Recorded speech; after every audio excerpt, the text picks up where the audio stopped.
Bismillahirrahmanirrahim. Assalamualaikum warahmatullahi wabarakatuh. Waalaikumsalam warahmatullahi wabarakatuh. Selamat siang dan salam sejahtera untuk kita semua. Yang terhormat Ibu Erna Puji Hastuti SPD MPD selaku Kepala SD Negeri 1 Mbonyoan. Yang saya hormati Ibu Fitri Tika Nurjana selaku pemateri diseminasi budaya positif. Yang saya hormati Bapak Ibu guru serta karyawan SD Negeri 1 Mbonyoan. Alhamdulillah, puji syukur kita panjatkan kehadirat Tuhan Yang Maha Esa, karena berkat rahmat dan karunia-Nya kita dapat berkumpul bersama-sama menimba ilmu dalam kegiatan diseminasi oleh rekan kita yang luar biasa. Tak lupa sholawat serta salam kita haturkan kepada junjungan kita Nabi Muhammad SAW. Sebelum memulai acara, perkenankan saya selaku pembawa acara pada siang hari ini untuk menyampaikan susunan acara. Yang pertama, pembukaan. Yang kedua, sambutan oleh Ibu Kepala Sekolah. Yang ketiga, pemaparan materi. Yang keempat, refleksi. Dan yang terakhir, penutup. Baiklah Bapak Ibu yang saya hormati, memasuki acara yang pertama yaitu pembukaan. Marilah kita buka acara kegiatan pada siang hari ini bersama-sama dengan bacaan basmalah.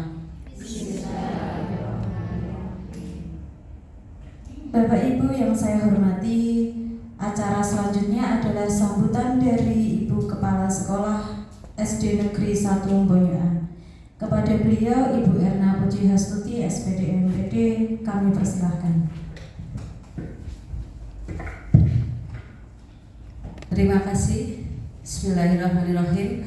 Assalamualaikum warahmatullahi wabarakatuh. Waalaikumsalam warahmatullahi. Yang saya hormati Ibu Fitri Tika Nurjana yang di siang hari ini sebagai pemateri pada sesi acara diseminasi budaya positif. Yang saya hormati Bapak Ibu guru serta karyawan keluarga besar SD Negeri 1 Mbonyoan. Yang pertama, saya ucapkan terima kasih atas kehadirannya di siang hari ini untuk menghadiri kegiatan diseminasi budaya positif yang dilaksanakan oleh teman kita CGP Angkatan 10, yang tentunya kegiatan di siang hari ini akan bermanfaat untuk kita semuanya. Tak lupa kita selalu panjatkan puji syukur kehadirat Allah Subhanahu wa Ta'ala yang telah melimpahkan banyak kenikmatan pada kita semuanya, sehingga pada siang hari ini kita bisa berkumpul di ruangan ini dalam keadaan sehat walafiat. Tentunya pada siang hari ini kegiatan dilaksanakan yaitu dengan pemateri Ibu Fitri Tika Nurjana, tentunya untuk memenuhi tugas selama mengikuti diklat guru penggerak Angkatan 10, yang pastinya di siang hari ini akan memberikan banyak wawasan kepada kita semuanya, kepada Bapak Ibu guru sebagai guru kelas, yang pastinya sebenarnya sudah dilaksanakan di kegiatan kita sehari-hari, sudah diterapkan di kelas masing-masing. Tetapi pastinya dengan mengikuti kegiatan di siang hari ini akan menambah wawasan, akan menambah pemikiran yang setingkat lebih paham lagi tentang apa artinya budaya positif. Di sini nanti Bapak Ibu bisa mencermati, bisa membedakan budaya positif, keyakinan kelas dan lain sebagainya. Toh sebenarnya Bapak Ibu guru sudah melaksanakan di kelas masing-masing.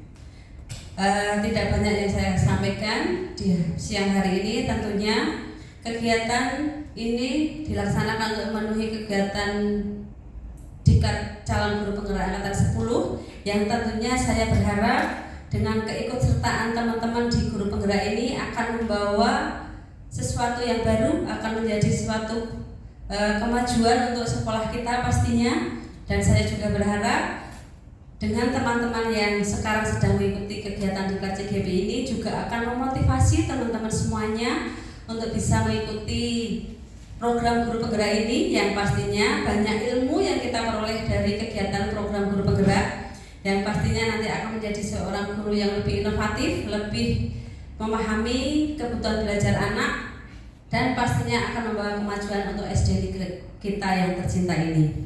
Saya kira sekian yang bisa saya sampaikan. banyak tutur kata yang kurang berkenan di hati Bapak Ibu semuanya, mohon maaf. Akhirul kalam, wassalamualaikum warahmatullahi wabarakatuh.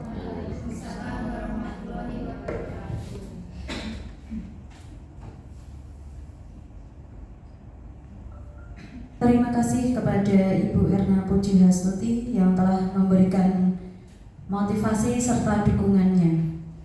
Selanjutnya memasuki acara inti, yaitu pemaparan materi oleh rekan kita Ibu Fitrin Tika Nurjana selaku calon guru penggerak angkatan 10. Sebelum kita memasuki acara inti, boleh berpantun sebentar Bapak Ibu? Siang hari makan alpukat. Jangan lupa tajam pisaunya. Bapak Ibu yang terhormat, mari kita simak materinya. Berikan tepuk tangan yang meriah untuk rekan kita Ibu Fitri Tika Nurjana.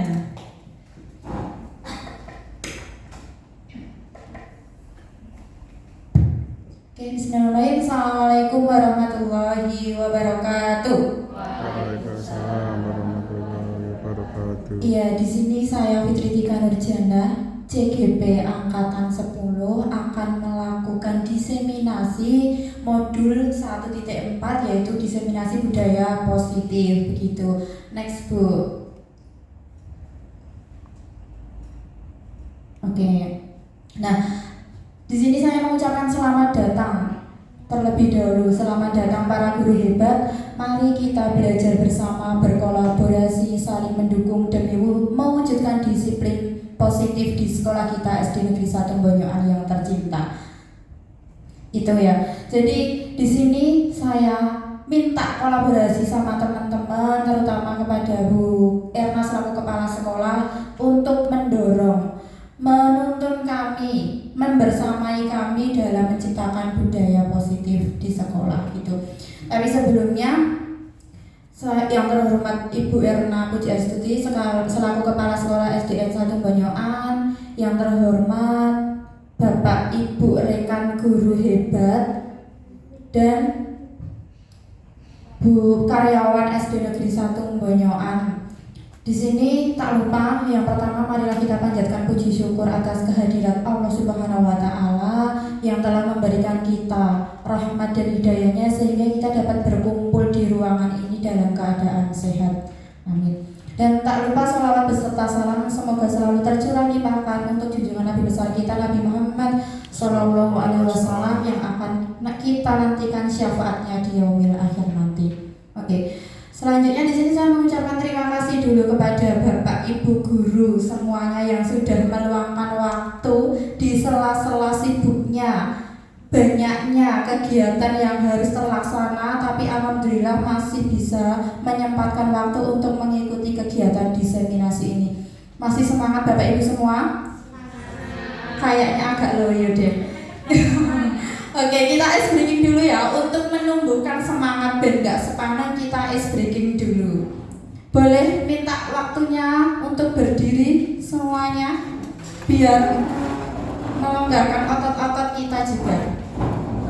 Sudah pernah mendengar dance Aram Samsam? Belum? Oh, baru saja. Oke, nah sekarang kita akan melakukan ice breaking. Sudah ada di depan, Bapak Ibu guru tinggal mengikutinya. Monggo Bu.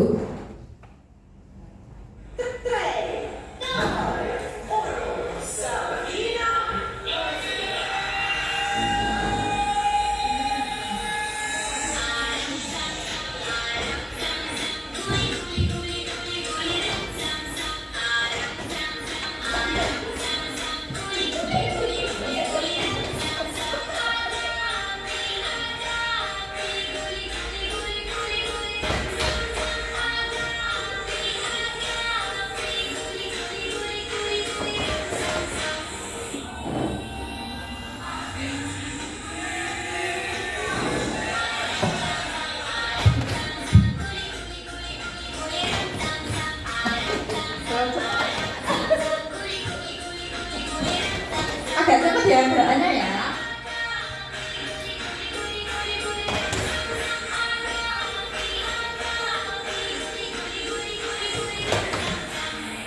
Sekali lagi, siapkan tenaga nadanya yang lebih semangat. Oke.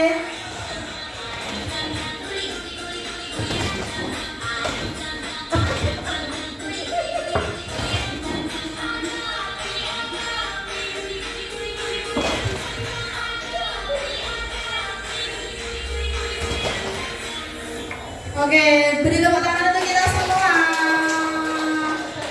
Terima kasih. Aduh. Terima kasih ya Bapak Ibu. Alhamdulillah kita masih dalam keadaan sehat dan bahagia tentunya. Oke. Sekarang kalau misalnya saya tanya Bapak Ibu sehat semua? Sehat. Kalau misalnya saya minta jawaban lain, Bapak Ibu sehat semua, jawabnya nanti sehat jasmani, sehat rohani, sehat ekonomi. Gitu ya? Bisa ya? Bisa ya? Oke, kita coba yuk. Tes dulu. Bagaimana Bapak Ibu kabarnya hari ini?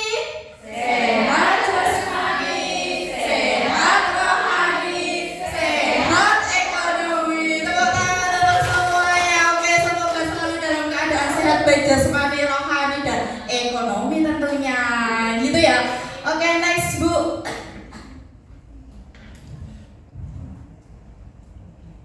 Nah, next sebelumnya Bu.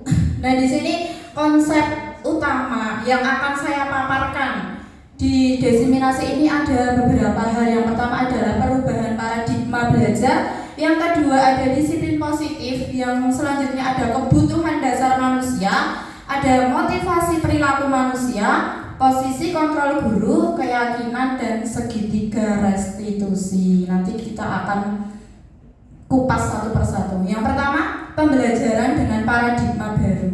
Nah, sekarang kita sudah di era generasi Gen Z ya, 21. Pembelajaran dengan paradigma baru merupakan pembelajaran yang dirancang berdasarkan prinsip berdiferensiasi, sehingga para peserta didik belajar sesuai kebutuhan berdasar tahap perkembangannya untuk mewujudkan profil pelajar Pancasila.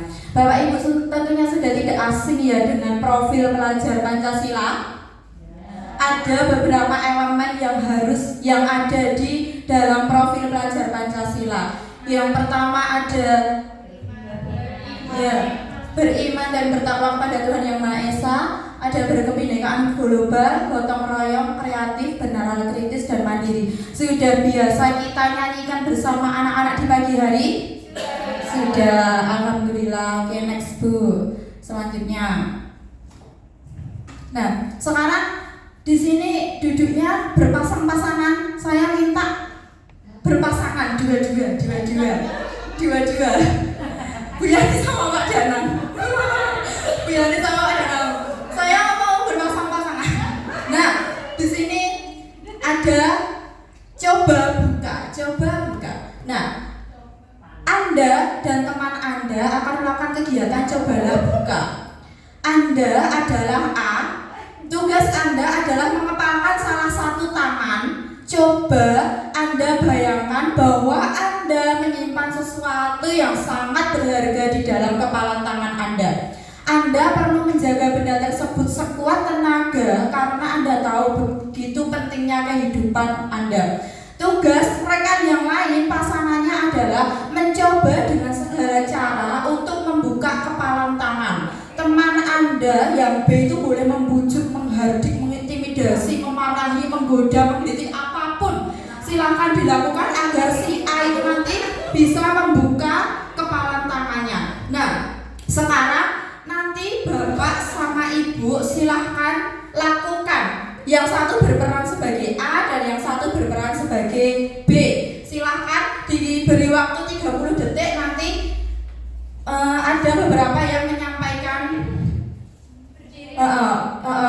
Boleh berdiri, oke berdiri, dan nggak keju kempeng gitu ya sambil berdiri. Salah satu jadi A, salah satu jadi B.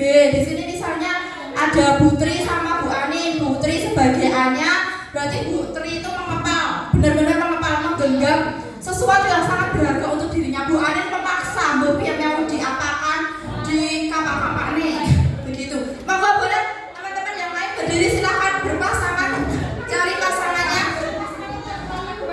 Satu tangan aja kita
sekarang.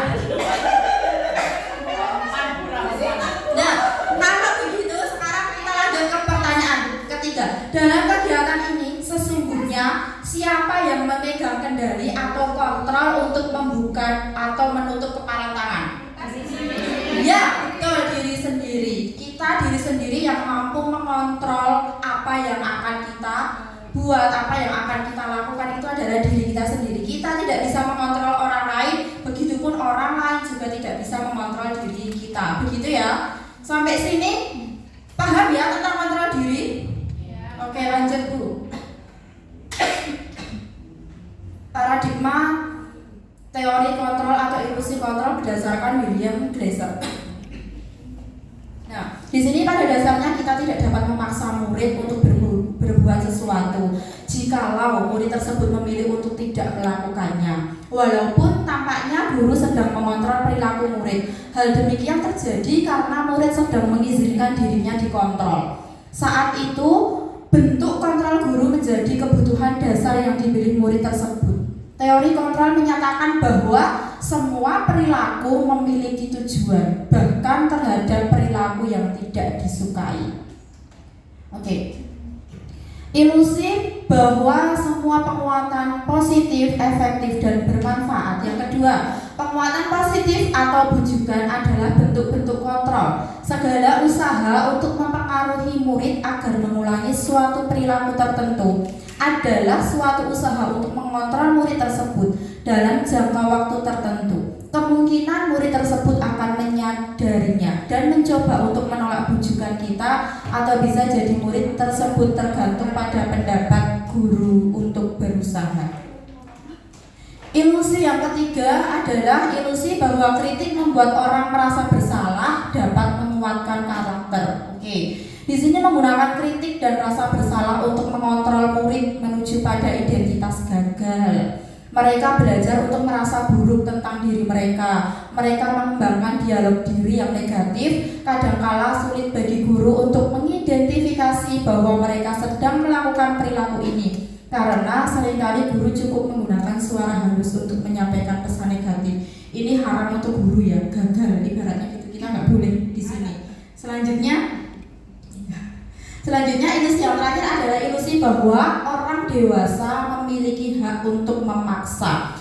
Banyak orang dewasa yang percaya bahwa mereka memiliki tanggung jawab untuk membuat murid-murid berbuat hal tertentu. Apapun yang dilakukan dapat diterima selama ada sebuah kemajuan berdasarkan sebuah pengukuran kinerja. Pada saat itu pula, orang dewasa akan menyadari bahwa perilaku memaksa tidak akan efektif untuk jangka waktu panjang dan sebuah hubungan permusuhan akan terbentuk. Jadi kita selaku orang dewasa tidak boleh memaksa. Biarkan mereka berjalan sesuai dengan kemauannya dan keinginannya sendiri. Nah, di sini mengubah paradigma stimulus respon ke teori kontrol. Dari stimulus respon, dari kita itu menganggap kebutuhan kita sama harus diubah menjadi, di teori kontrol diubah setiap kebutuhan itu pasti berbeda, tidak ada kebutuhan kita yang sama. Yang kedua, semua orang melihat hal yang sama. Di teori kontrol harus diubah setiap orang memiliki gambaran yang berbeda pasti. Yang ketiga, kita mencoba mengubah agar berpandangan sama dengan kita. Tidak bisa ya, kita harus mengubah. Kita berusaha memahami pandangan orang lain tentang dunia. Yang selanjutnya, perilaku buruk dilihat sebagai suatu kesalahan. Tapi tidak semua perilaku buruk itu sebagai kesalahan. Tapi setiap perilaku atau semua perilaku itu pasti memiliki tujuan. Orang lain bisa mengontrol saya, tidak bisa juga. Tadi sudah kita praktekkan ya. Hanya diri kita yang bisa mengontrol diri kita sendiri, dan orang lain juga tidak bisa mengontrol diri kita. Yang keempat yang selanjutnya ada pemaksaan, ada pada saat bujukan gagal. Setiap kita membujuk murid, ibaratnya sudah dibujuk dengan cara halus, akhirnya kadang-kala kita paksa, itu sudah tidak boleh. Harusnya kolaborasi dan konsensus menciptakan pilihan-pilihan baru. Yang terakhir, model berpikir menang kalah diubah menjadi teori kontrol model berpikir menang-menang. Begitu ya. Jadi sudah tidak ada menang kalah, adanya harus menang-menang gitu. Selanjutnya Bu. Oke. Nah, di sini disiplin positif. Nah, dalam budaya kita, kata disiplin dimaknai menjadi sesuatu yang dilakukan seseorang kepada orang lain untuk mendapatkan kepatuhan. Kita cenderung menghubungkan kata disiplin dengan ketidaknyamanan. Ya, begitu. Biasanya seperti itu. Disiplin, banyak disiplin waktu, disiplin pakaian, disiplin yang lain-lainnya. Dan dari murid-murid biasanya menganggapnya kalau kita tidak disiplin waktu, kita mendapat hukuman. Masih banyak yang seperti itu. Kalau kita tidak memakai seragam sesuai dengan hari, kita akan mendapat hukuman. Biasanya akan berpikir seperti itu, sehingga disiplin itu sebenarnya kadang membuat siswa tidak nyaman. Terus, disiplin positif merupakan salah satu cara penerapan disiplin yang bertujuan untuk menumbuhkan kesadaran serta memberdayakan anak untuk melakukan sesuatu tanpa sogokan, ancaman maupun hukuman. Jadi mereka berjalan sesuai dengan alurnya. Mereka ingin berubah karena dirinya sendiri. Mereka ingin melakukan disiplin itu karena untuk merubah dirinya sendiri untuk menjadi ke arah yang lebih baik. Itulah disiplin positif. Sebagai pendidik, tujuan kita adalah menciptakan anak-anak yang memiliki disiplin diri, sehingga mereka bisa berperilaku dengan mengacu pada nilai-nilai kebajikan universal dan memiliki motivasi intrinsik, bukan motivasi intrinsik. Nanti akan ekstrinsik, ya salah. Akan ada 3 motivasi. Nah, nilai-nilai kebajikan, nilai yang disepakati bersama, lepas dari suku bangsa, agama, bahasa maupun latar belakangnya. Ini yang di sini itu hanya sekedar contoh nilai kebajikan. Sebenarnya masih banyak banget nilai kebajikan.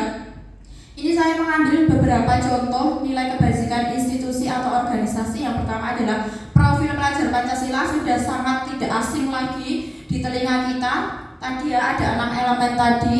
Yang kedua ada dari IBO Primary Years Program atau PYP, itu ada banyak: toleransi, rasa hormat, integritas, mandiri, menghargai, antusias, empati, dan lain-lain. Terus ada keterampilan hidup, di situ dapat dipercaya, lurus hati, pendengar yang aktif, tidak merendahkan orang lain, memberikan yang terbaik dari diri. Masih banyak lagi sebenarnya nilai-nilai kebajikan.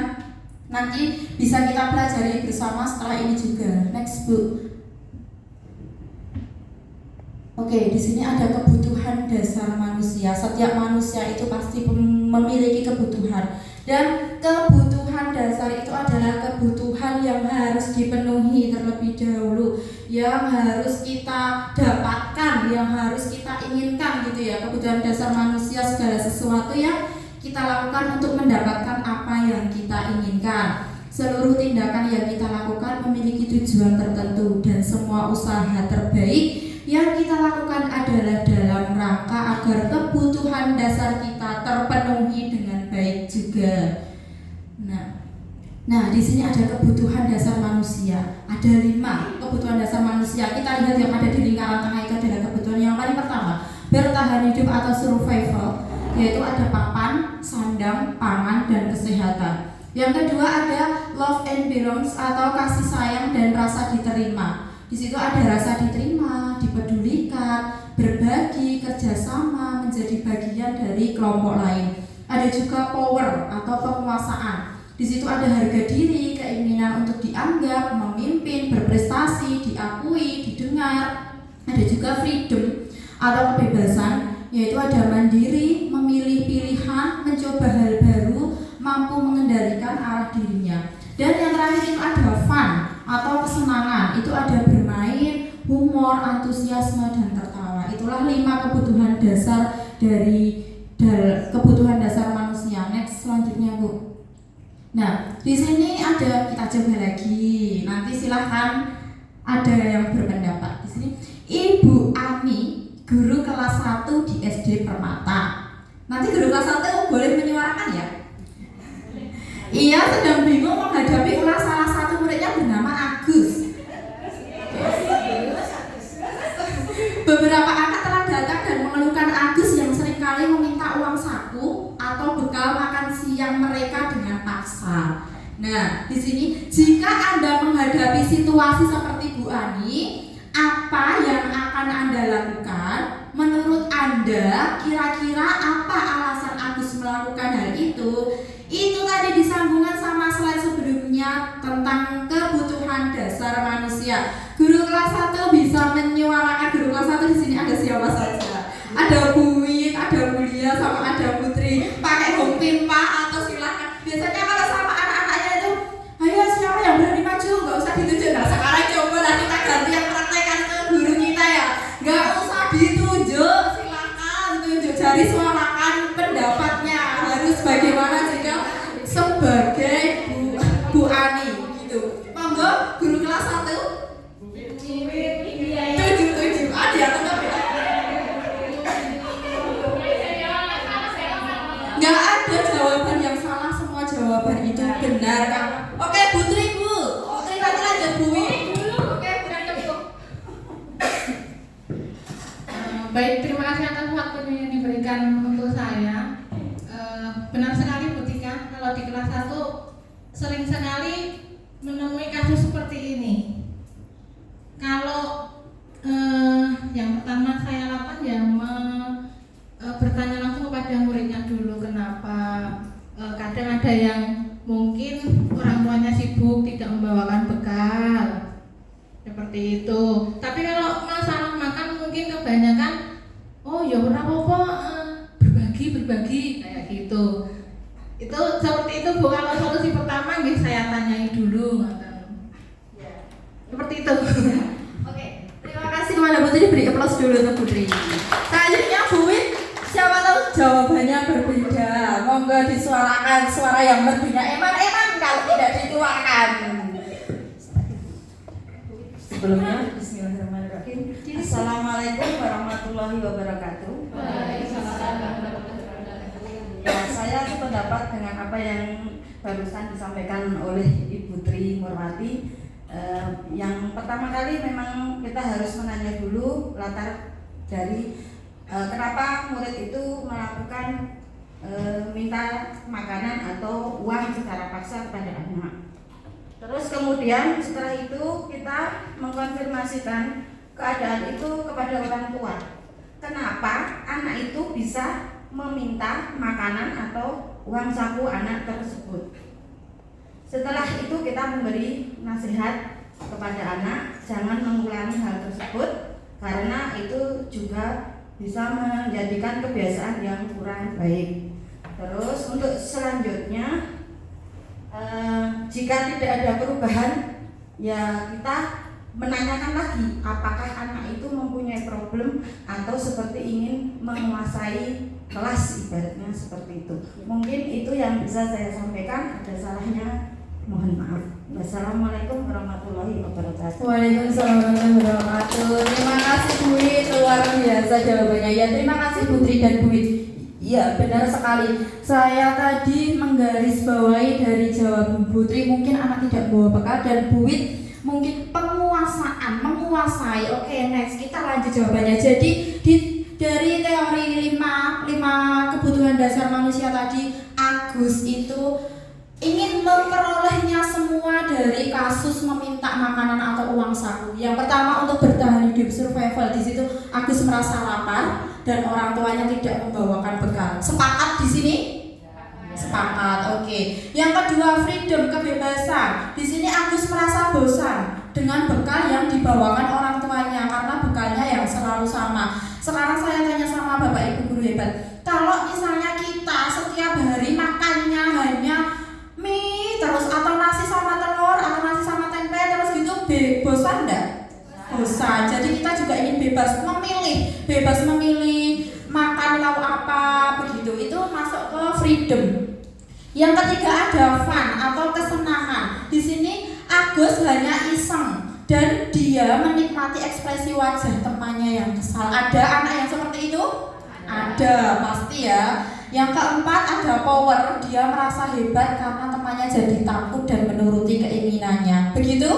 Ya. Yang terakhir di sini adalah rasa sayang dan rasa diterima. Teman Agus menjadi memperhatikan Agus, jadi membuat masalah dulu, viral lah di kelas, akhirnya banyaklah yang memperhatikan Agus. Begitu. Sepakat untuk 5 kebutuhan dasar ini?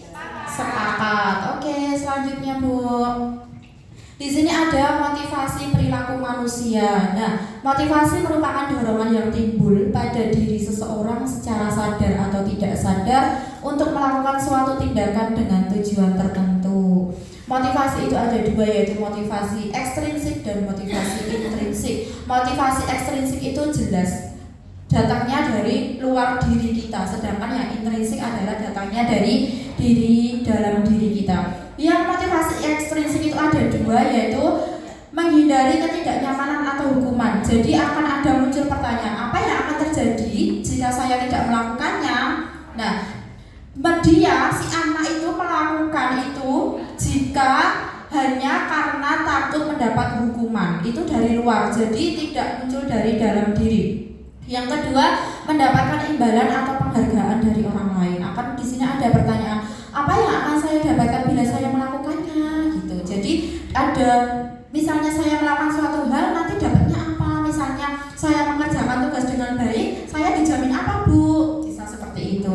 Itu adalah motivasi ekstrinsik yang tidak seharusnya kita terapkan pada diri anak. Nah, ini adalah yang seharusnya kita terapkan, yaitu motivasi intrinsik untuk menjadi orang yang mereka inginkan dan menghargai diri sendiri dengan nilai-nilai yang mereka percaya. Pertanyaannya nanti akan seperti ini, saya akan menjadi apa, orang yang seperti apa apabila melakukannya? Itu dari diri sendiri. Jadi melakukan sesuatu itu karena dari dalam diri sendiri, melakukan perubahan untuk dirinya sendiri. Next, Bu. Nah, di sini akan ada pertanyaan reflektif. Nanti minta pendapatnya lagi. Ibu Anas, guru kelas 2. Nah, guru kelas 2 ya. Sekarang nanti minta pendapatnya Ibu guru kelas 2. Guru kelas 3 juga enggak apa-apa. Ibu Anas, guru kelas 2 SD, mendapatkan masalah. Ya, murid-muridnya tidak bisa tertib dan antri di depan pintu kelas dan selalu berebutan masuk ke dalam kelas setelah jam istirahat usai. Ini tentunya sangat mengganggu proses pembelajaran, di mana kelas tidak dapat mulai tepat waktu karena Ibu Anas sibuk menenangkan murid-muridnya untuk waktu yang cukup lama. Akhirnya Bu Anas berpikir cepat dan mengandalkan stiker bintang. Setiap murid-muridnya akan masuk kelas, usai jam istirahat, Bu Anas akan mengiming-imingi murid-muridnya dengan stiker bintang. Bu Anas bertanya seperti ini. Bu Anas menyatakan seperti ini, siapa yang dapat berdiri lurus dan berbaris rapi antri di depan pintu dapat bintang dari Bu Anas. Sebagian besar murid-muridnya menyambut tantangan tersebut dan langsung berdiri rapi di depan pintu agar mendapat stiker bintang. Hal ini terus dilakukan Bu Anas selama beberapa minggu karena cukup berhasil membuat murid-muridnya berdiri rapi antri di depan pintu. Sampai pada suatu saat ternyata Bu Anas jatuh sakit, terpaksa digantikan sama Pak Heru. Pak Heru tidak mengetahui tentang stiker bintang dan benar saja pada saat mau masuk ke kelas usai jam istirahat, murid-murid kelas 2 kembali lagi berebutan masuk ke dalam kelas. Kenapa bisa terjadi? Kenapa? Berdasarkan teori motivasi yang telah kita pelajari tadi, kira-kira motivasi murid-murid kelas 2 untuk berdiri antri dalam masuk kelas. Yang kedua, adakah cara lain agar murid-murid kelas 2 bersedia antri di depan kelas tanpa diberi penghargaan? Monggo guru kelas 2 menyuarakan suaranya. Kenapa toh kok pas sama Bu Anas bisa tertib dengan seperti itu dan tiba-tiba Pak Heru masuk berubah lagi menjadi tidak tertib? Itu kenapa kok bisa jadi seperti itu? Terus motivasinya itu motivasi apa? Begitu, monggo Bu Yani atau Bu Upi bisa menyampaikan pendapatnya. Tidak ada pendapat yang salah ya di sini. Monggo Bu Yani.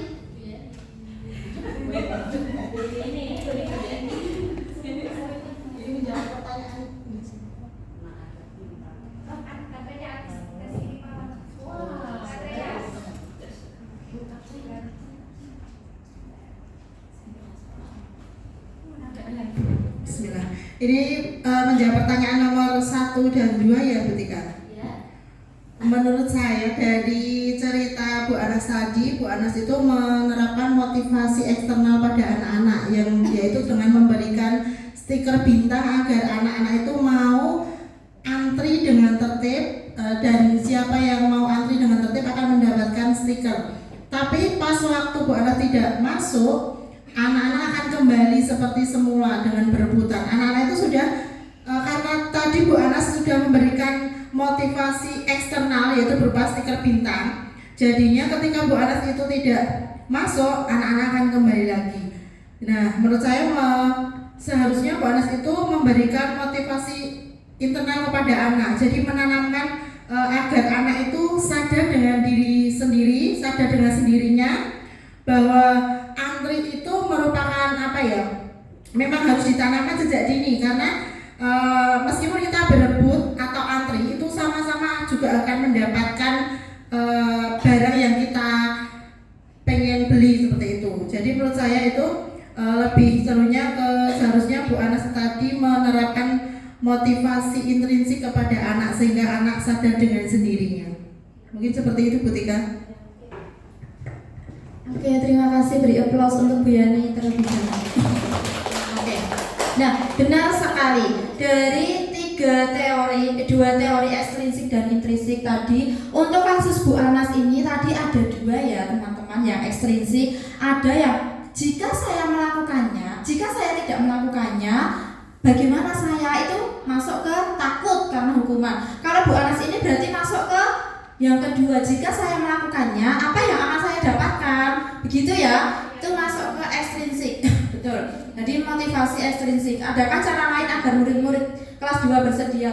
Sepakat dengan Bu Yani tadi, jadi Bu Anas harus memotivasi lebih kepada diri anak, menjelaskan arti pentingnya budaya antri itu bagaimana, manfaatnya bagaimana. Jadi anak nanti lebih bisa berpikir dari dalam diri untuk berubah dan untuk antri. Sepakat dengan pendapatnya Bu Yani, Bapak Ibu guru hebat?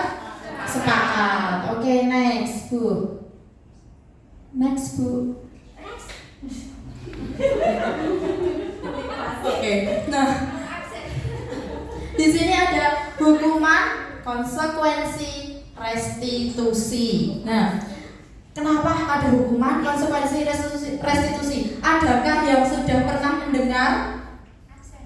Adakah yang sudah mendengar hukuman, konsekuensi, restitusi? Sudah. Alhamdulillah. Oke. Ya, di sini yang pertama ada hukuman. Hukuman itu tidak terencana dan dilakukan tiba-tiba. Murid tidak tahu yang akan terjadi dan tidak dilibatkan sama sekali. Yang selanjutnya bersifat satu arah, jadi hanya dari guru ke murid saja atau dari satu orang ke orang lain yang orang lainnya tidak tahu. Selanjutnya berupa hukuman fisik atau psikis. Terus yang konsekuensi itu terencana atau disepakati sesuai peraturan. Jadi sudah ada sebenarnya, sudah ada dan sudah disepakati. Jika tidak ini maka kamu harus ini. Jika kamu melakukan ini maka kamu ini. Begitu, itu namanya konsekuensi. Yang selanjutnya murid tetap dibuat tidak nyaman karena tetap ada rasa was-was di dalamnya. Gimana aku begini nanti konsekuensinya ini. Murid tetap berpikir seperti itu. Sikap guru selalu memonitor murid. Untuk restitusi itu adalah proses menciptakan kondisi bagi murid untuk memperbaiki kesalahan. Yang kedua, proses kolaboratif. Ya, untuk restitusi proses menciptakan kondisi bagi murid untuk memperbaiki kesalahan. Yang kedua, proses kolaboratif yang mengajarkan murid untuk mencari solusi sendiri. Next Bu, selanjutnya. Oke. Nah, di sini perbedaan penerapan hukuman konsekuensi dan restitusi. Nah, contoh kasusnya di sini ada siswa sering tidak mengerjakan PR. Hukumannya di sini ada guru menghukum siswa tersebut dengan hormat bendera selama 10 menit. Itu kalau hukuman. Atau guru marah dan murid menjadi takut. Jadi hukuman itu membuat siswa menjadi trauma dan takut ya. Yang kedua, konsekuensinya guru memberikan konsekuensi untuk mengerjakan PR-nya saat istirahat, atau bisa konsekuensinya dikerjakan sebanyak berapa kali lipat begitu. Yang selanjutnya, guru tegas dan siswa menghormati peraturan. Untuk yang restitusi, di sini guru menanyakan keyakinan kelas dan membantu siswa menyelesaikan masalah. Yang kedua, guru terbuka dan siswa menghormati dirinya dan orang lain. Tentu teman-teman semua selama sekolah, selama mengenyam bangku pendidikan, pernahkah panjenengan dihukum? Pernah. Sering. Saya juga ingat sekali di kelas 8 MTS SMP saya itu pas baru gojekan jagongan sama temen gitu, saya langsung diberi sama guru bahasa Inggris saya suruh nulis bare artinya gundul itu sebanyak 10.000 baris. Itu pernah, dan itu benar-benar teringat sampai sekarang sudah menjadi seperti ini, benar-benar masih teringat. Jadi sebisa mungkin kita sebagai guru itu jangan memberikan hukuman, karena itu nanti akan teringat, benar-benar teringat dalam otak memori kita sampai kapanpun. Penghargaan pun juga sama. Jadi memang seharusnya itu kita menerapkan restitusi. Jadi antara hukuman, motivasi itu sama, bentuknya itu sebenarnya sama. Sekarang boleh saya bertanya sedikit. Menurut Bapak Ibu guru, motivasi itu penting tidak untuk anak? Jadi misalnya seperti ini. Nanti yang bisa atau yang dapat nilai 100 dikasih Bu Guru uang 5.000 atau permen atau ciki atau apalah itu. Boleh nggak seperti itu? Boleh, tapi sesekali boleh. Ya, boleh atau tidak? Boleh sama gurunya. Iya, sebenarnya Tidak itu boleh. termasuk penghargaan. Itu sebenarnya juga tidak boleh, karena nanti akan menanamkan di memori siswa. Oh, aku kudu iso karena itu hadiah seorang ibu guru gitu. Jadi motivasinya bukan dari dalam diri. Nanti kalau si anak sudah pindah kelas dan nggak dapat penghargaan, beda lagi sikapnya. Sepakat seperti itu? Ya, oke. Lanjut, selanjutnya next. Nah, di sini ada hukuman, konsekuensi, dan restitusi. Di mana hukuman itu merupakan identitas gagal, tidak boleh kita lakukan. Sedangkan identitas sukses itu ya konsekuensi sama restitusi. Jadi konsekuensi itu boleh dilakukan selama ada kesepakatan antara murid dan guru. Satu kelas itu sepakat, itu boleh dilakukan konsekuensi. Restitusi apalagi ya, kita harus menerapkan restitusi. Next, Bu. Nah, sekarang coba kita cek satu-satu. Ada 5 kasus tindakan guru. Yang pertama, meminta murid untuk lari mengelilingi lapangan karena terlambat. Hukuman atau konsekuensi? Hukuman. Oke, nanti yang nomor 2 ada membersihkan tumpahan air di meja karena tersenggol. Konsekuensi. Nanti kita cek. Yang ketiga, membersihkan WC karena mematahkan pensil teman. Hukuman. Yang keempat, menggantikan kertas tugas teman karena dicoret-coret. Konsekuensi. Yang terakhir, membersihkan coretan yang dibuatnya. Oke, kita cek. Ya. Hukuman, konsekuensi, ternyata Bapak Ibu guru hebat sekali, luar biasa. Next, Bu. Mantap ya. Sudah pintar-pintar semua ternyata. Oke, di sini ada pertanyaan reflektif lagi. Nanti guru kelas 4 boleh menyuarakan pendapatnya. Pertanyaan reflektif. Iva kurang menguasai pelajaran matematika, sehingga pada saat pelajaran tersebut berlangsung dia lebih banyak berdiam diri atau menggambar di buku pelajarannya. Pada saat guru matematikanya Pak Seno menanyakan, pertanyaan Iva menjadi gugup dan tak sengaja menjatuhkan tasnya di kursi, serta tiba-tiba menjadi gagap pada saat berupaya menjawab. Seluruh kelas pun tertawa melihat perilaku Iva yang berbicara tergagap dan terkejut tersebut. Pak Seno pada saat itu membiarkan teman-teman Iva menertawakan Iva yang tergagap dan malu luar biasa, dan malahan minta Iva untuk maju ke depan dan berdiri di depan kelas sambil menunjuk hidungnya karena tidak bisa menjawab pertanyaan Pak Seno. Kelas makin gaduh dan anak-anak pun tertawa melihat Iva di depan kelas memegang ujung hidungnya. Nah, pertanyaannya, tindakan Pak Seno terhadap Iva? Jika iya kenapa, jika tidak kenapa? Terus yang selanjutnya, menurut Anda tindakan Pak Seno terhadap Iva adalah hukuman atau konsekuensi? Kenapa? Monggo guru kelas 4. Siapa? Bu Rina mungkin?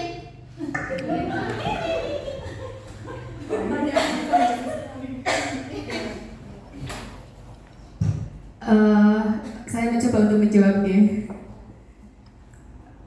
Untuk pertanyaan yang nomor 1, apakah Anda setuju dengan tindakan Pak Seno terhadap Iva? Itu jawaban saya adalah saya kurang setuju. Dikarenakan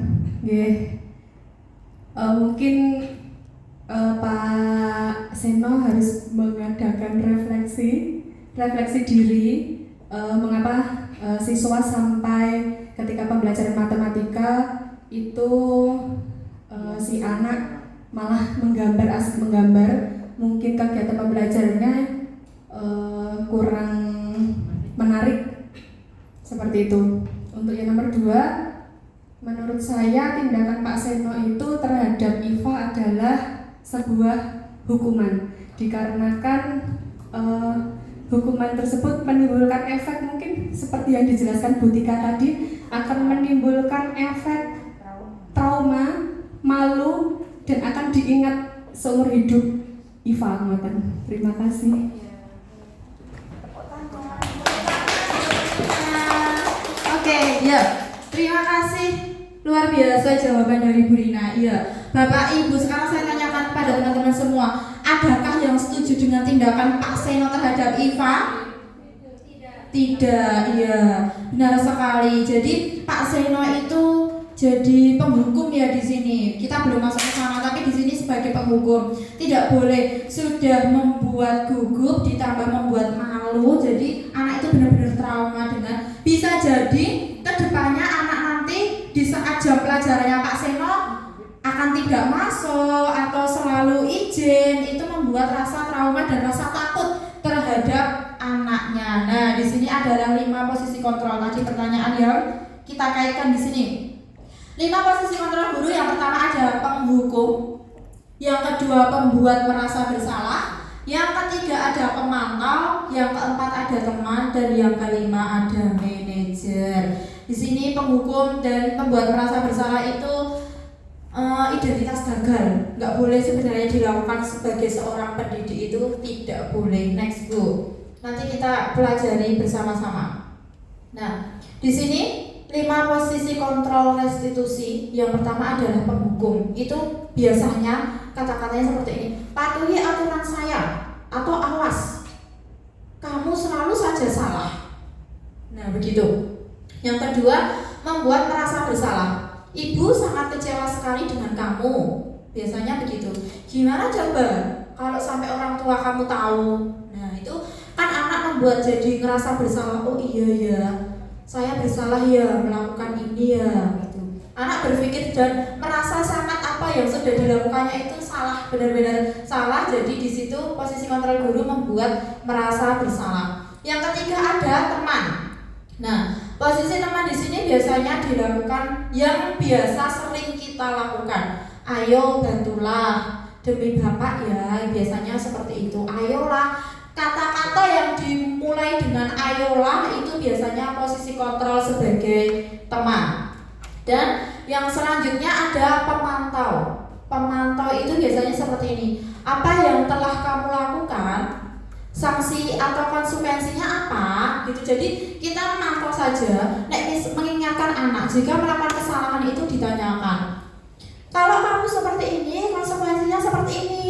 Kalau kamu tidak memakai seragam merah putih lengkap dengan topi dasi, maka kamu harus hormat bendera, misalnya begitu. Kalau sebagai manajer ini adalah yang paling tepat kita lakukan Bapak Ibu. Jadi kita menanyakan dengan halus, mencarikan solusinya bagaimana, kita tidak memaksa anak, tidak memberikan hukuman, konsekuensi, dan yang lainnya. Jadi jika kamu meyakininya, apakah kamu bersedia memperbaikinya? Kita kembalikan ke anak lagi ya di sini posisinya. Yang kedua, jika kamu memperbaiki ini, hal ini menunjukkan apa tentang dirimu. Jadi kalau misalnya mau berubah, kita tahu sebenarnya diri anak itu seperti apa. Terus apa rencana kamu untuk memperbaiki hal ini? Itu termasuk dalam solusi. Jadi kita tidak, nek kamu nggak pakai topi dasi, kamu harus beli. Intinya begitu. Kita memberikan solusi tapi memaksa. Kita memberikan solusi tapi memaksa. Tapi sebagai manajer tidak seperti itu. Jadi apa rencana kamu untuk memperbaiki hal ini biar anaknya sendiri yang berpikir mau pinjam kayak mau beli atau mau apa itu kembali ke anaknya begitu. Next selanjutnya Bu. Ya. Nah, di sini contoh ya, contoh penerapan 5 posisi kontrol guru. Yang pertama, kasusnya itu siswa tidak memakai atribut lengkap saat upacara bendera. Jika sebagai penghukum, hormat bendera 1 jam. Itu sebagai penghukum. Tanpa anak tahu, tanpa apa-apa langsung, kamu nggak pakai topi dasi, silakan hormat bendera 1 jam. Begitu. Itu namanya menghukum. Tidak boleh seperti itu. Kita harus mendengarkan alasannya dulu, ngopo kamu nggak pakai topi. Gitu. Yang kedua, berapa kali ibu harus memberitahu kamu selalu saja mengecewakan ibu. Itu membuat merasa bersalah. Semakin kesini, oh iya ya, ternyata kalau saya tidak menaati aturan, saya banyak mengecewakan orang ya. Itu membuat diri murid merasa bersalah. Next Bu. Yang selanjutnya di sini ada kasus siswa masih sama ya kasusnya. Di sini sebagai teman, ayo dong. Biasanya dimulai dengan ayolah, itu adalah sebagai teman. Ayo dong ikuti aturan sekolah. Tolong bantu ibu ya sekali ini. Ya sudah, tidak apa-apa. Lain kali jangan sampai berbuat seperti ini lagi ya. Halus banget ya Bapak Ibu guru yang seperti itu ya. Luar biasa. Yang selanjutnya sebagai pemantau, kamu sudah melanggar peraturan sekolah. Kamu tahu konsekuensinya. Setelah upacara kamu beri atribut ke koperasi dan jangan diulang lagi. Nah, itu tadi yang saya sampaikan. Jadi kita memberikan solusi tapi maksa harus membeli di koperasi. Padahal boleh aja sebenarnya membeli di tempat lain, itu nggak masalah. Next Bu. Nah, ini adalah posisi yang paling benar. Jadi menanyakan dulu, mengkonfirmasi dulu, memvalidasi dulu. Apakah kamu tahu kesalahanmu? Kira-kira bagaimana kamu memperbaiki kesalahanmu? Nah, itu sebagai manajer ini yang paling baik dan paling seharusnya kita lakukan gitu. Bapak Ibu masih semangat? Semangat. Oke, tak tanya dulu lagi ya. Bagaimana kabarnya Bapak Ibu hari ini?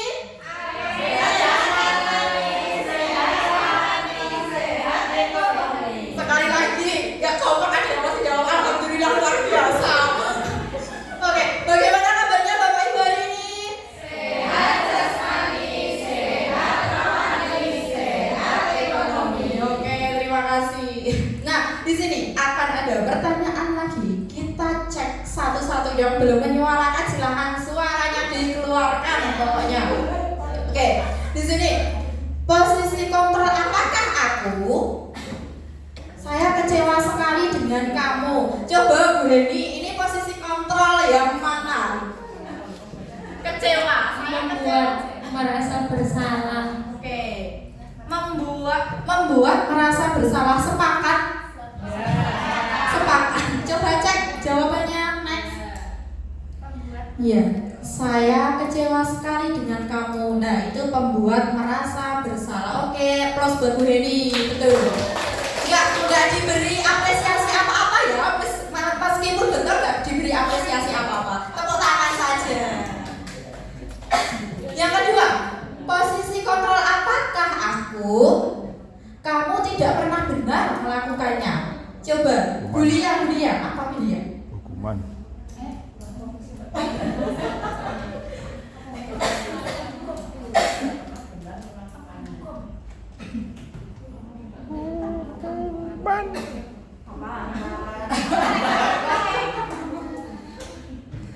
Lebihnya hukuman. Hukum? Ya. Oke, kita cek jawabannya Bu. Ya, kamu tidak ya. Beri aplaus untuk Bulia. Masya Allah. Yang selanjutnya, guru kelas 6 sudah tadi Bu Heni. Nah, sekarang apa rencanamu? Apa rencanamu? Posisi kontrol apakah aku? Gitu ya. Kelas 3 ya. Apa rencanamu untuk menyelesaikan masalah ini?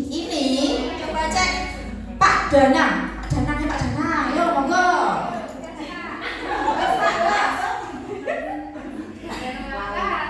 close up.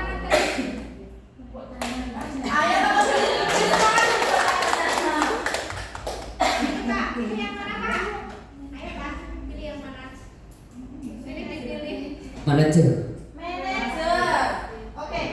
Danang menjawab manajer. Kita cek jawabannya.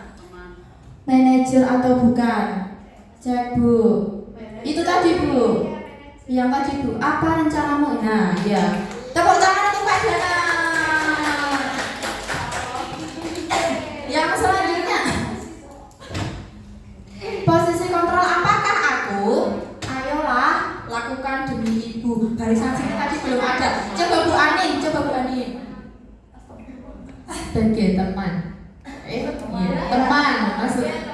Oke, ya. Cek. Iya. Ayolah lakukan demi Ibu ya sebagai teman. Oke, terakhir tidak sampai jawabannya salah. Saya salah berarti memakai ini ya ini nanti. Oke, posisi kontrol apakah aku?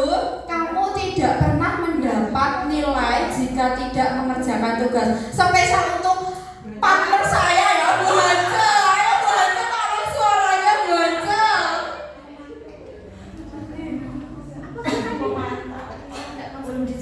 Posisi kontrol apakah itu pemantau ya Bu? Pemantau, kita cek dulu jawabannya. Kita cek jawabannya, pemantau. Ya, pemantau betul. Sekarang kakak jawaban terakhir yang belum disebutkan hanya pemantau. Oke, alhamdulillah. Berarti Bapak Ibu guru hebat semua. Beri aplaus untuk diri kita masing-masing. Yang selanjutnya adalah keyakinan kelas. Mengapa keyakinan kelas? Mengapa bukan peraturan kelas saja?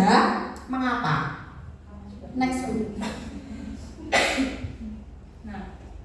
Di sini adalah mengapa kita memiliki peraturan tentang penggunaan helm pada saat mengendarai kendaraan roda 2. Yang kedua, mengapa kita memiliki peraturan tentang penggunaan masker dan mencuci tangan setiap saat pas COVID kemarin. Sekarang saya tanya sama Bapak Ibu guru semua, adakah kita dipaksa atau merasa takut kena hukuman, kena sanksi jika memakai helm saat berkendara? Bukan karena tilang atau karena dari dalam diri kita sendiri. Itu panjenengan semua yakin enggak kalau dengan memakai helm itu dapat melindungi kepala kita? Yakin dari dalam hati? Yakin. Ya, itu jawaban yang pertama, yakin ya. Yang kedua, mengapa kita memiliki peraturan tentang penggunaan masker? Apa zaman COVID itu dulu kita dipaksa memakai masker dan cuci tangan? Dipaksa. Tapi ada aturannya enggak? Kita harus memakai masker dan harus cuci tangan. Tapi dengan mencuci tangan dan memakai masker, yakin enggak kalau kita itu tidak tertular virus COVID? Yakin, mencegah ya, setidaknya mencegah agar kita tidak tertular COVID. Itu yakin dari dalam diri Bapak Ibu sendiri? Yakin. Oke, next Bu. Coba kita cek. Nah, dari keyakinan nilai keselamatan menggunakan helm, yakin kalau kita jauh atau mungkin tidak tertular COVID, itulah yang kita sebut sebagai keyakinan, yaitu nilai-nilai kebajikan universal yang disepakati secara tersirat dan tersurat, lepas dari latar belakang suku, negara, bahasa maupun agama. Nilai-nilai kebajikan bahwa menekankan pada keyakinan seseorang akan lebih memotivasi seseorang dari dalam. Seseorang akan lebih tergerak dan bersemangat untuk menjalankan keyakinannya daripada hanya sekadar mengikuti serangkaian peraturan tertulis tanpa makna. Murid-murid pun demikian Bapak Ibu, mereka perlu mendengarkan dan memahami arti sesungguhnya tentang peraturan yang diberikan. Apa nilai-nilai kebajikan di balik peraturan tersebut, apa tujuannya, dan menjadi tidak tertarik atau takut sehingga hanya sekedar mengikuti serangkaian peraturan yang mengatur mereka tanpa memahami tujuannya. Gitu. Next. Nah, selanjutnya di sini ada pembentukan keyakinan kelas, yaitu keyakinan kelas itu yang pertama harus bersifat abstrak, yang kedua berupa pernyataan universal, Selanjutnya dibuat dalam pernyataan positif dan sedikit saja yang biar anak-anak itu mudah ingat sesuai dengan kondisi kelas dan sekolah sehingga mudah diterapkan. Semua warga sekolah atau warga kelas dilibatkan saat membuat keyakinan kelas. Nah, di sini prosedur pembentukan keyakinan kelas yang pertama, mempersilahkan warga sekolah atau murid untuk bercurah pendapat tentang peraturan yang perlu disepakati. Yang kedua, mencatat semua masukan di papan tulis atau di kertas di mana semua anggota bisa melihat. Yang ketiga, susunlah keyakinan sesuai prosedur pembentukan keyakinan kelas. Gantilah kalimat-kalimat dalam bentuk negatif menjadi positif, seperti kalimat tidak boleh lari-lari di koridor sekolah. Itu kalimat negatif atau positif? Negatif. Sebaiknya kita berganti menjadi bagaimana? Berjalanlah saat di koridor sekolah. Begitu ya pergantian kalimat positifnya. Jadi tidak, jangan menggunakan kata tidak. Yang keempat, tinjau kembali curah pendapat yang sudah dicatat.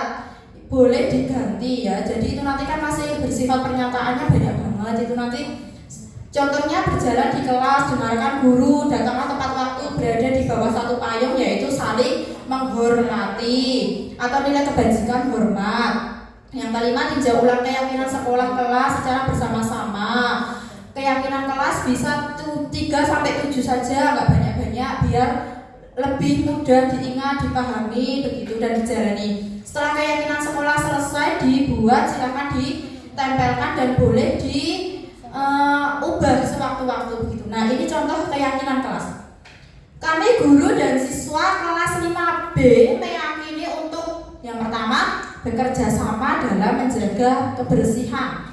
Yang kedua, jadi itu nanti tidak membuang sampah sembarangan, tidak mencoret-coret tembok, tidak mencoret meja, itu masuk ke dalam kebersihan gitu ya. Yang kedua, saling peduli, menghargai dan membantu. Itu yang selanjutnya, datang tepat waktu, disiplin, makan di jam istirahat. Terus yang terakhir ada belajar dengan aktif dan tertib serta bertanggung jawab atas tugas. Gak usah banyak-banyak kalau membuat keyakinan kelas, yang penting anak-anak ingat dan meyakininya gitu.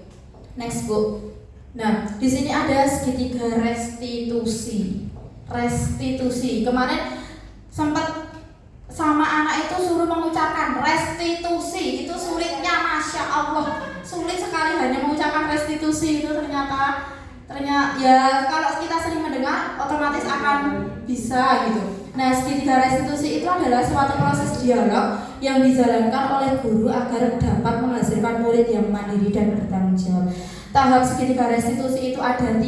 Yang pertama adalah menstabilkan identitas, yang kedua validasi tindakan yang salah, dan yang terakhir adalah menanyakan keyakinan. Next. Nah, di situ menstabilkan identitas berdasarkan prinsip membuat kesalahan. Ini adalah tahap pertama dari segitiga restitusi. Yang pertama, kita biasanya berbuat salah itu wajar. Bu guru juga yakin kok tidak ada manusia yang sempurna. Ibu juga pernah melakukannya gitu. Ibu tidak mau mencari siapa yang salah, tapi ibu ingin mencari solusi dari permasalahan ini. Kamu berhak merasa begitu. Nah, itu termasuk ke dalam menstabilkan identitas. Jadi tidak langsung menyalahkan kamu gini, tapi iya, kita itu manusiawi, kita melakukan kesalahan itu wajar karena memang sejatinya tidak ada manusia yang sempurna. Oke, next Bu. Yang kedua adalah validasi tindakan yang salah. Berdasarkan prinsip setiap perilaku berupaya memenuhi suatu kebutuhan tertentu. Biasanya di penerapan validasi tindakan yang salah ada pertanyaan seperti ini. Kamu pasti punya alasan kenapa kamu melakukan hal itu. Seperti masalahnya Agus tadi, kenapa kok minta makan saku sama temannya secara paksa. Yang kedua, padahal kamu bisa melakukan yang lebih buruk dari ini ya. Yang ketiga, kamu patut bangga karena telah melindungi sesuatu yang penting buatmu. Dan yang keempat ada, kamu melakukannya karena mempertahankan sesuatu yang penting bagimu. Oke, next. Yang terakhir ada menanyakan keyakinan.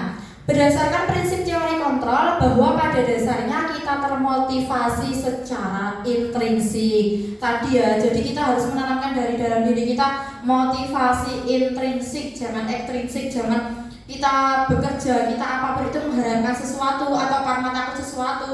Jadi saya bekerja dengan tepat waktu apapun biar dipuji, biar dilihat baik sama teman-teman, tidak boleh seperti itu.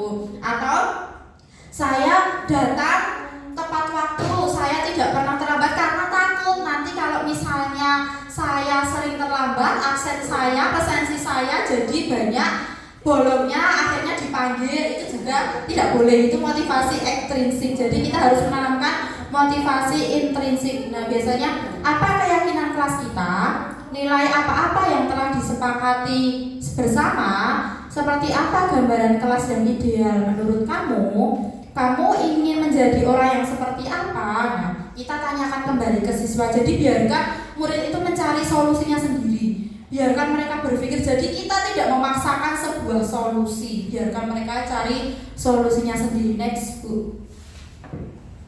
Nah, ada kasus lagi yang belum bersuara, guru kelas berapa ya ini tadi. Oke. Sabrina hari itu terlambat dan terburu-buru sampai di sekolah. Dia pun akhirnya sampai di gerbang sekolah, tapi baru menyadari kalau tidak menggunakan sepatu hitam seperti yang tertera pada peraturan di sekolah. Di depan pintu kelas, Bapak Lukman memperhatikan sepatu Sabrina yang berwarna coklat. Sabrina berusaha menjelaskan bahwa dia terburu-buru dan salah mengenakan sepatu. Pak Lukman menanyakan Sabrina apa peraturan sekolah tentang seragam warna sepatu. Sabrina menjawab sudah mengetahui sepatu harus berwarna hitam, namun terburu-buru dan salah mengenakan sepatu. Selain tidak mungkin kembali pulang karena rumahnya jauh sekali, Pak Lukman tetap bersikeras pada peraturan yang berlaku dan mengatakan, ya sudah, kamu sudah melanggar peraturan sekolah, kamu salah, sudah terlambat. Salah pula warna sepatunya, segera buka sepatumu kalau tidak bisa mengenakan warna sepatu sesuai peraturan. Sabrina meminta maaf dan memohon kembali pada Pak Lukman agar tetap dapat mengenakan sepatunya dan berjanji tidak akan mengulang kesalahannya. Namun Pak Lukman tidak mau tahu. Tidak, kamu telah melanggar peraturan sekolah. Kalau tidak sanggup ambil sepatu di rumah atau diantarkan sepatu ke sekolah, ya sudah, kamu tidak usah bersepatu saja seharian di sekolah. Sekarang copot sepatumu dan silahkan belajar tanpa sepatu seharian. Sabrina pun dengan berat hati mencopot sepatunya dan memberikannya kepada Pak Lukman.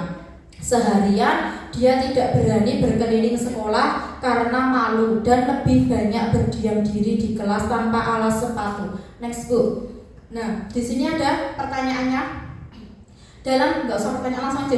Dalam kasus di atas, Pak Sena tadi bersikap sebagai apa? Penghukum. Karena apa, Bu? Tidak mendengarkan pendapatnya Sabrina.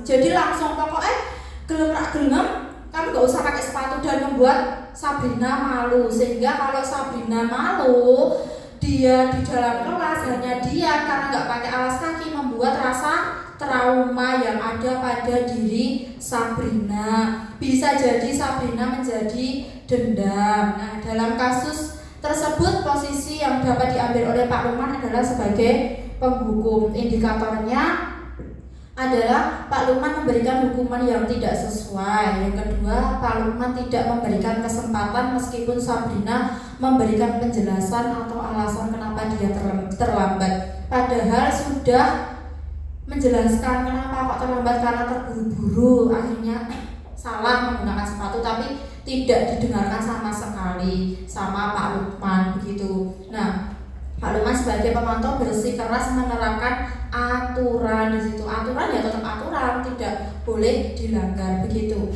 Next, Bu.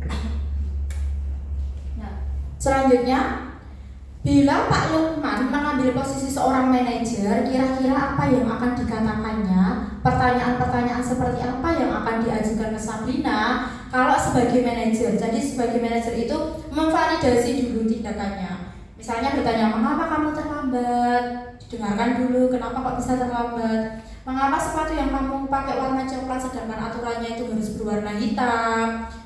Didengarkan dulu. Terus yang selanjutnya, Sabrina, apakah kamu masih ingat tentang peraturan sekolah kita? Nah, itu menanyakan keyakinan. Yang pertama itu adalah menstabilkan identitas, yang kedua adalah validasi tindakan yang salah. Sudah tahu aturannya hitam, kenapa pakai coklat? Itu validasi tindakan yang salah. Dan yang ketiga adalah masih ingatkah keyakinan kelas itu atau keyakinan sekolah? Jadi menanyakan keyakinan itu adalah penerapan segitiga restitusi. Besok kemarin saya juga sudah menerapkan segitiga restitusi dan alhamdulillah berjalan baik. Tidak sebundet yang kita bayangkan. Ternyata menyerahkan atau memberikan anak ke pilihannya itu lebih enak. Jadi kita tidak terlalu beban, malahan anak seperti melakukan kesalahan, bagaimana memperbaikannya itu diserahkan ke anak itu ternyata lebih efektif. Dan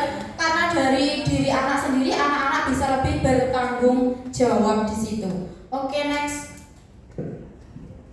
Nah, kira-kira bila Anda sebagai kepala sekolah tersebut, nilai kebajikan apa yang ingin dituju oleh peraturan sepatu harus berwarna hitam?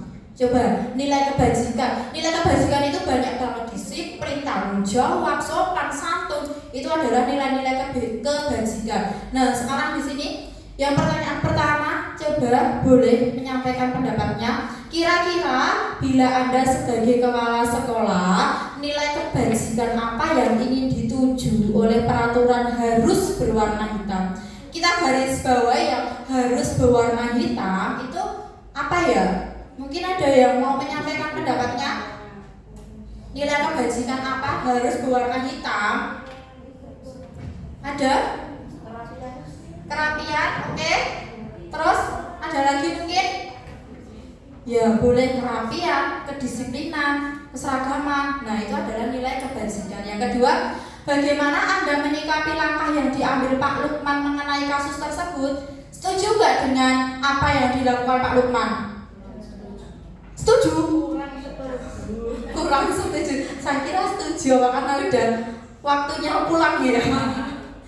Ya kurang setuju karena Pak Lukman hanya mengambil keputusannya. Sebenarnya sudah ada peraturannya, sudah dilanggar, sebenarnya sudah ada, tapi ternyata mungkin hukumannya berbeda, tidak sesuai dan yang lain sebagainya begitu. Oke, next. Nah, sudah sampai di penghujung acara ternyata, sudah sampai di penutup teman-teman. Nah, dalam penerapan program disiplin positif, hendaknya guru memiliki standar kepribadian dan sosial yang baik, di mana guru mampu merefleksi dirinya dalam posisi kontrol saat ini. Bagaimana perjalanan dirinya sebagai among atau manajer yang menuntun murid-muridnya menjadi insan yang mandiri, merdeka, dan bertanggung jawab. Standar nasional pendidikan. Next. Boleh berpantun dulu? Boleh. Oke. Pergi ke kota beli bonsai. Belinya di siang hari. Berakhir sudah paparan hari ini. Salah dan kilaf mohon dimaklumi. Mohon maaf ya. Yang pantun yang selanjutnya, semoga ini dapat memotivasi ya. Menata buku di dalam rak. Ditata rapi dengan kreatif. Mari Bapak Ibu kita bergerak bersama wujudkan budaya positif. Oke, salam guru menggerak, tergerak, bergerak, dan menggerakkan.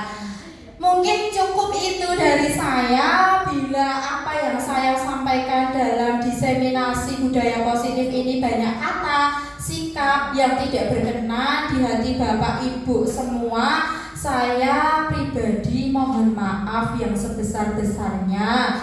Jika ada benarnya dari saya, tak lain tak bukan, datangnya pasti dari Allah. Tapi jika ada salahnya, mutlak itu dari diri saya pribadi, karena saya juga manusia yang tak luput dari salah dan hilaf. Mungkin cukup itu yang dapat saya sampaikan. Waktu saya kembalikan ke pembawa acara. Assalamualaikum warahmatullahi wabarakatuh.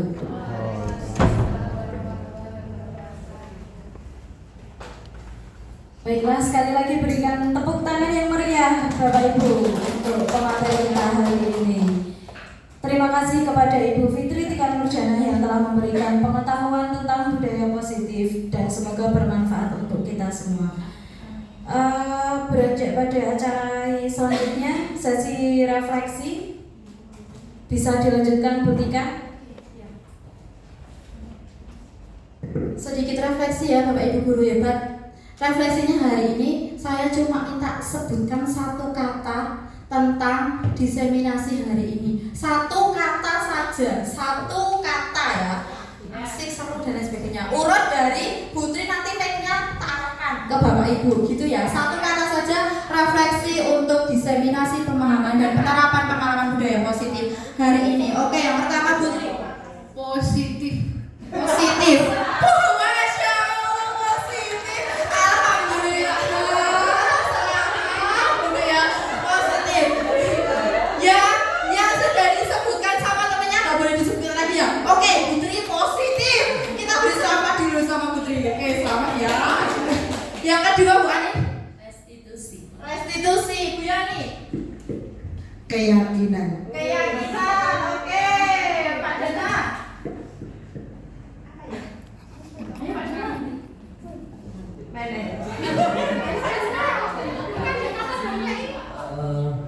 Bagus. Oke, Mbak Amel. Freedom. Freedom. Oke, mantap sekali Ibu Yani. Budaya. Ekonomi.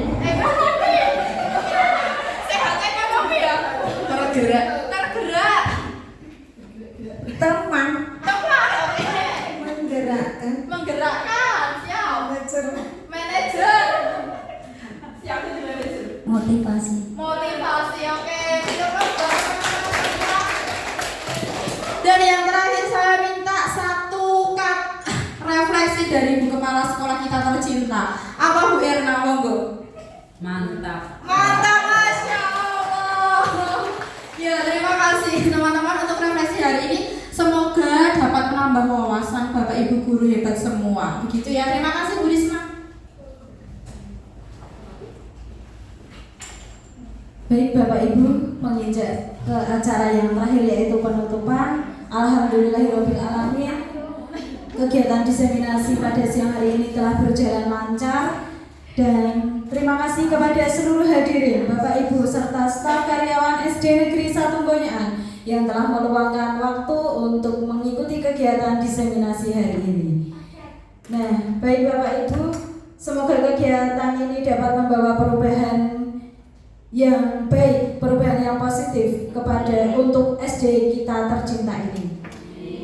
Saya sebagai pembawa acara, apabila ada kesalahan dan kekurangan baik tutur kata maupun perbuatan, mohon maaf yang besar-besarnya. Selamat siang, wassalamualaikum